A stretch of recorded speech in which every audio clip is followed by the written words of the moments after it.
గౌరవనీయులైన విద్యాశాఖ మంత్రి గారికి నా నమస్కారాలు సార్. నా పేరు ఆదర్శ. నేను కేజీబీవి కొండూరులో 10వ తరగతి చదువుతున్నాను. నేటి సమాజంలో నైతిక విలువలను పాటించేవారు జీవితంలో వెనుకబడుతున్నారు. సమాజం మాత్రం ఏం సంపాదించావని అంటుందే కానీ విలువలతో బ్రతుకుతున్నావని అనడం లేదు. దీనిపై మీ అభిప్రాయాన్ని తెలియజేస్తారా సార్?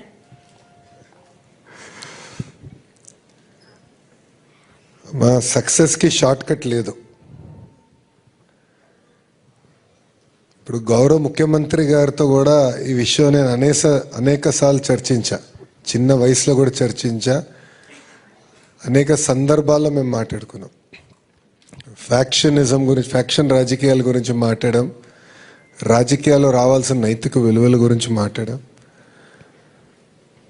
గౌరవ ముఖ్యమంత్రి గారు జీవిత ప్రయాణంలో కొన్నిసార్లు ఇబ్బంది కలిగినప్పుడు కూడా, ఆ రోజు జరిగినప్పుడు కూడా నేను ఆయనతో ఈ విషయం మాట్లాడతాం జరిగింది.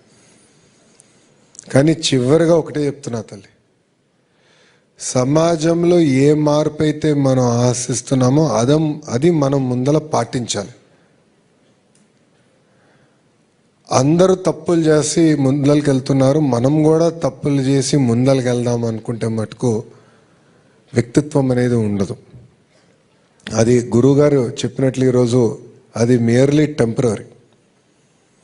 అద్భుతంగా ఆయన కొన్ని ఉదాహరణలు చెప్పి మనకు కూడా చెప్తాం జరిగింది.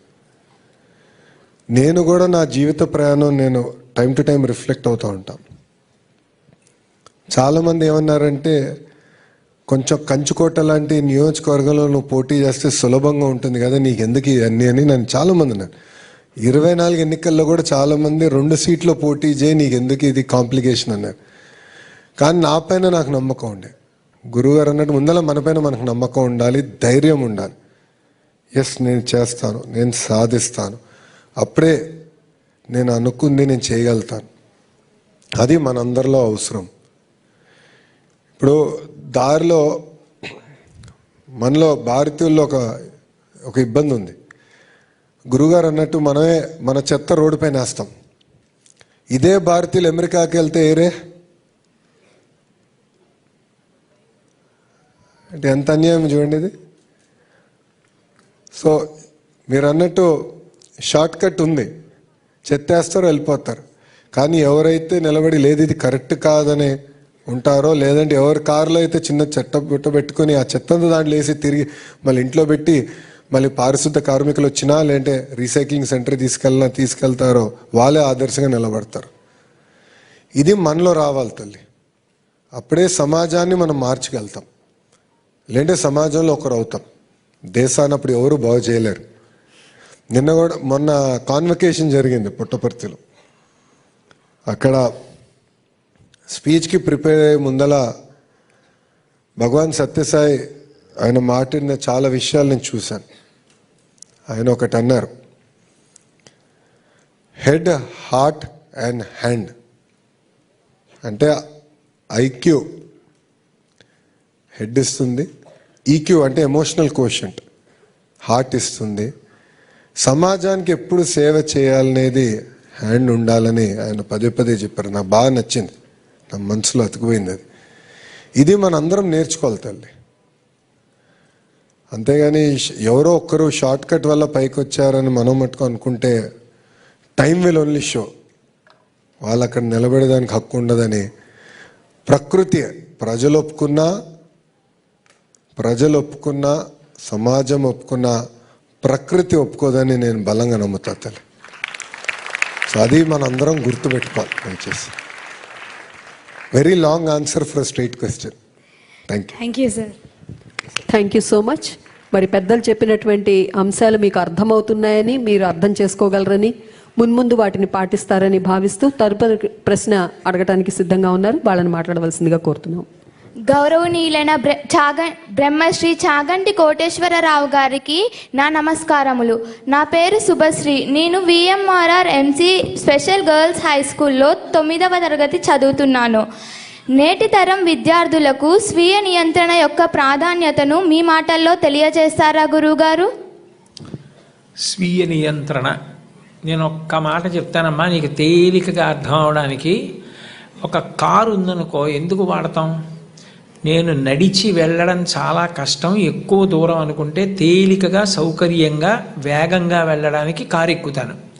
ఏమండి, ఈ కారు 60 కిలోమీటర్లు, 70 కిలోమీటర్లు, 100 కిలోమీటర్లు ఎంత దూరం, ఎంత వేగం కావాలంటే అంత వేగంగా వెడుతుంది. ఆ వేగంగా వెళ్ళడానికి యాక్సిలరేటర్ అన్నది తొక్కితే చాలు, ఈ కారు వేగంగా వెడుతుంది. కానీ ఈ కారు మధ్యలో ఎక్కడైనా ఏదైనా అడ్డొస్తే ఆగడానికి మాత్రం సౌకర్యం లేదు, ఆగదు అన్నారనుకోండి, ఆ కారు ఎక్కుతారా? ఎక్కరు. వేగంగా వెళ్ళడం ఎంత అవసరమో, ఓ చిన్న పిల్లాడు తెలియక పరిగెడుతున్నాడు, స్కూల్ నుంచి వెడుతూ రోడ్డుకి అడ్డంగా పరిగెడుతున్నాడు, అప్పుడు నువ్వు కారు ఆపాలి. కారు ఆపడానికి బ్రేక్ లేకపోతే యాక్సిలరేటర్ ఒకటి ఉంటే ఉపయోగం ఏముంది? బ్రేక్ లేని కారు ఎలాంటిదో స్వీయ నియంత్రణ లేని జీవితం అలాంటిది. కొన్నిసార్లు ఏమి చాలాసార్లు తప్పు మనది తప్ప వస్తువులది కాదు. ఇవాళ పిల్లల విషయంలో చాలా ఘోరంగా ఉన్న విషయం ఏది అంటే సెల్ ఫోన్.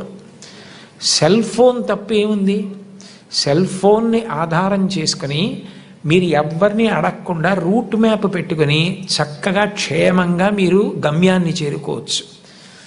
మీరు ఏ విషయమైనా మంచి విషయం గురించి తెలుసుకోవాలి అనుకుంటే సెల్ ఫోన్లో చూడవచ్చు.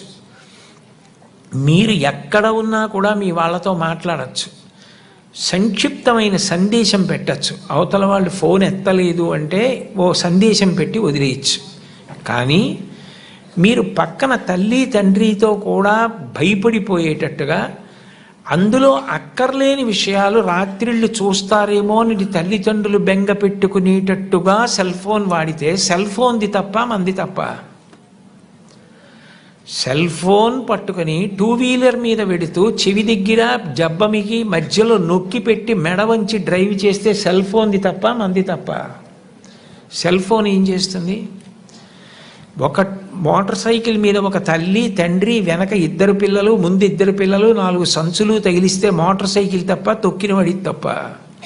ఎవరిది తప్పు? నేను పొద్దున్న కాకినాడ నుంచి విజయవాడ కారులో వస్తుంటే ఒక సన్నివేశం చూసి చాలా భయం వేసింది. ఒక ఆయన భార్య భర్త కూర్చున్నారు. భార్య గారి ఒళ్ళో చంటి పిల్లాడు ఉన్నాడు. ముందు ఓ చిన్న పిల్లాడిని ఆయన కూర్చోబెట్టుకున్నాడు. ఆ పిల్లాడు ఆయన చెయ్యిలా పెట్టుకుంటే ఈ చేతి మీదకు ఒరిగిపోయి నిద్రపోతున్నాడు. ఆ నిద్రపోతున్నవాడు ఎప్పుడు జారిపోతాడో తెలియదు కింద. ఆయన చెయ్యదిని పిల్లాడిని పట్టుకుంటాడా? పిల్లాడు నిద్రలో ఇంకా ఇదైపోయి పక్కన ఏ హార్నో వినపడితే ఉలిక్కిపడి పడిపోతే దాని బదులు ఒక ఆటోలోనో ఇందులోనో వెళ్ళొచ్చు, బస్సో ఎక్కి. మోటార్ సైకిల్ మీద అంతమందిని వెళ్ళమని ఎవరు చెప్పారు? ఎంత ప్రమాదం! మొన్న రాత్రి నేను వెడుతుంటే రోడ్డు పక్కన ధాన్యం పోసి పైన పరదాలేసి పెద్ద పెద్ద బండలు పెట్టారు. ఒక 2 వీలర్ అయినా ఆ బండ దూరంగా ఉండి చూసుకోకుండా గుద్దుకుని పడిపోయి ఒళ్ళంతా నెత్తురు కారుతోంది పాపం. ఎవరు చెప్తారు? ఇవన్నీ ఎవరు చెప్పాలి? ఎవరు చెప్పాలి? సెల్ ఫోన్ అలా వాడద్దని మీ అమ్మగారు నాన్నగారు నిద్ర మానేసి మీ పక్కన కూర్చుంటారా? ఒక వయస్సులో అక్కర్లేనప్పుడు సెల్ ఫోన్ ఎందుకు? మా తరంలో మాకు ఇప్పుడు తెలుసు సెల్ ఫోన్, ఒకప్పుడు సెల్ ఫోన్ లేదు అసలు. ఎందుకు సెల్ ఫోను? అస్తమానం సెల్ ఫోన్ వాడవలసింది, అస్తమానం సెల్ ఫోన్లో యూట్యూబ్లో వెతుక్కోవడము, దానికి బోల్డ్ అన్ని మన కామెంట్లు పెడుతూ ఉండడం, ఎందుకు అవన్నీ? ఎంత టైం వేస్ట్ అయిపోతుంది. అక్కర్లేని విషయాల జోలికి వెళ్లకుండా పట్టించుకోవలసిన విషయాల్లో శ్రద్ధ పెట్టడమే స్వీయ నియంత్రణ. అది నేర్చుకోకపోతే జారిపోతావు. అదే స్వీయ నియంత్రణ. అది అవసరం కాదు, మరి అడుగడుగునా అవసరమే. అందుకే నేను అందరికీ అర్థమవుతుందని సెల్ ఫోన్ ఉదాహరణగా చెప్పాను, మిమ్మల్ని అనాలని కాదు నా ఉద్దేశ్యం. ధన్యవాదాలు గురువుగారు. చాలా చక్కని ఉదాహరణలతోటి నిజ జీవితంలో ఎలా ఆలోచించాలో నేర్పిస్తున్నందుకు మీకు ధన్యవాదాలు తెలియజేస్తూ, చివరి ప్రశ్న అడిగేందుకు ఆ విద్యార్థి సిద్ధంగా ఉన్నారు. వాడిని మాట్లాడవలసిందిగా కోరుతున్నాం. గౌరవనీయులైన విద్యాశాఖ మంత్రి గారికి నా నమస్కారం. సార్, నా పేరు నాగశరణ్యాదేవి. నేను Andhrakesari Tanguturi Prakasam Pantulu municipal corporation high స్కూల్లో 10వ తరగతి చదువుతున్నాను.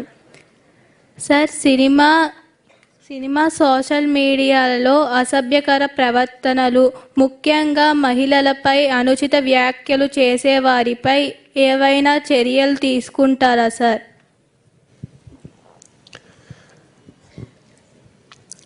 చెల్లి, నా స్పీచ్లో ఈ విషయం పైన చాలా స్పష్టంగా మాట్లాడాను. మీరు అడుగుతాం కూడా చాలా మంచిది. 1-10 సార్లు సమాజంలో కూడా చైతన్యం తీసుకురావాలి. ఒకటి, చట్టాలతోనే సమాజం మొత్తం మారిపోతుందని నేనైతే నమ్మట్లేదు. మార్పు మన ఇంట్లో మొదలవ్వాలని నేను నమ్మే వ్యక్తిని. అందుకే నేను తెలుగు భాష వాడక పదాలు కొన్ని ఉన్నాయి, దానికి మనందరం ఫుల్ స్టాప్ పెట్టాలి, మన ఇంట్లోనే మనం వాడటం మానేయాలని నేను చెప్పిన కారణం అది. నేను ఇప్పటికే అనేక సార్లు చర్చించాం, ప్రభుత్వంలో కూడా మాట్లాడాం, క్యాబినెట్ మీటింగ్లో డిస్కస్ చేశాం, సినిమా ఇది డైరెక్టర్స్తో కూడా మారటం జరుగుతుంది. ఎందుకంటే cinema is a medium of change. మంచి అవ్వచ్చు, చెడవచ్చు. కానీ ఆ మార్పుకి ఏంటంటే పాజిటివ్గా తీసుకెళ్లాలంటే సినిమాలో ఈ పదాలు కూడా వాడకూడదని నేను బలంగా నమ్ముతున్నా. దానిపైన నేను అనేక మార్లు పోరాడుతున్నా. ఇక్కడ చాలామందికి తెలియదు, నేను మా ప్రత్యర్థి పైన ఎంత పోరాడానో చంద్రబాబు నాయుడు గారితో 4 రెట్లు ఎక్కువ పోరాడా. ఎందుకంటే మాదొక పార్టీ అనేది మాదొక వ్యవస్థ, వ్యక్తులపైన ఆధారపడి ఉండదు, వ్యవస్థ నడుస్తుంది. ఆ వ్యవస్థలో సంస్కరణలు తీసుకొచ్చేదానికి నేను అనేక సార్లు పోరాడా. పాలిట్ బ్యూరో అని మాకు వ్యవస్థ ఉంటుంది, దాంట్లో డిస్కషన్ జరుగుతూ ఉంటుంది. నేను అనుకుంది అవ్వకపోవచ్చు, కానీ 2, 3, 10, 50, 100 సార్లు మాట్లాడితే కొన్ని సంస్కరణలు 2 సంవత్సరాలు పట్టింది నాకు తీసుకొచ్చేదానికి. కానీ తీసుకొచ్చాం, వదిలిపెట్టలే. నమ్మకం దానికోసం వదిలిపెట్టుకోండి.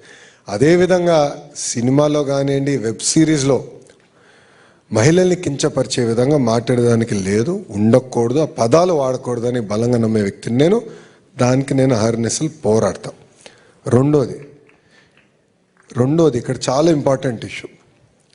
పెద్దలు అన్నట్టు సోషల్ మీడియా కానివ్వండి, సెల్ ఫోన్ కానివ్వండి, పాజిటివ్ ఉంది, నెగిటివ్ ఉంది. పాజిటివ్ ఏంటంటే ప్రపంచంలో ఏం జరుగుతుంది, మార్పులు చేర్పులు ఏం జరుగుతున్నాయి, టెక్నాలజీ ఏ రకంగా వెళ్తుంది తెలుసుకున్నాక మంచి అవకాశం ఉంటుంది, కొన్ని కొత్త విషయాలు తెలుసుకున్నాక అవకాశం ఉంటుంది. కానీ సోషల్ మీడియాలో కొంతమంది మహిళలు కించపరిచే విధంగా మాట్లాడుతున్నారు. బాధాకరం అది. మగవాళ్ళు కూడా కొంతమంది పెడుతున్నారు. దానిపైన ఇప్పటికీ చాలా కఠినంగా వ్యవహరిస్తున్నాం. దానికి బలమైన చట్టం కూడా తీసుకొస్తాం, దాంట్లో ఎలాంటి సందేహం లేదు. చట్టంతో పాటు నేను బలంగా నమ్మేది, పుట్టిన దగ్గర నుంచి మన ఇంట్లో మాట్లాడాలి, మహిళల్ని కించపరిచే విధంగా మాట్లాడకూడదు. ఇన్ఫ్యాక్ట్ కూనా గారితో నేను అనేక మార్లు మాట్లాడాను.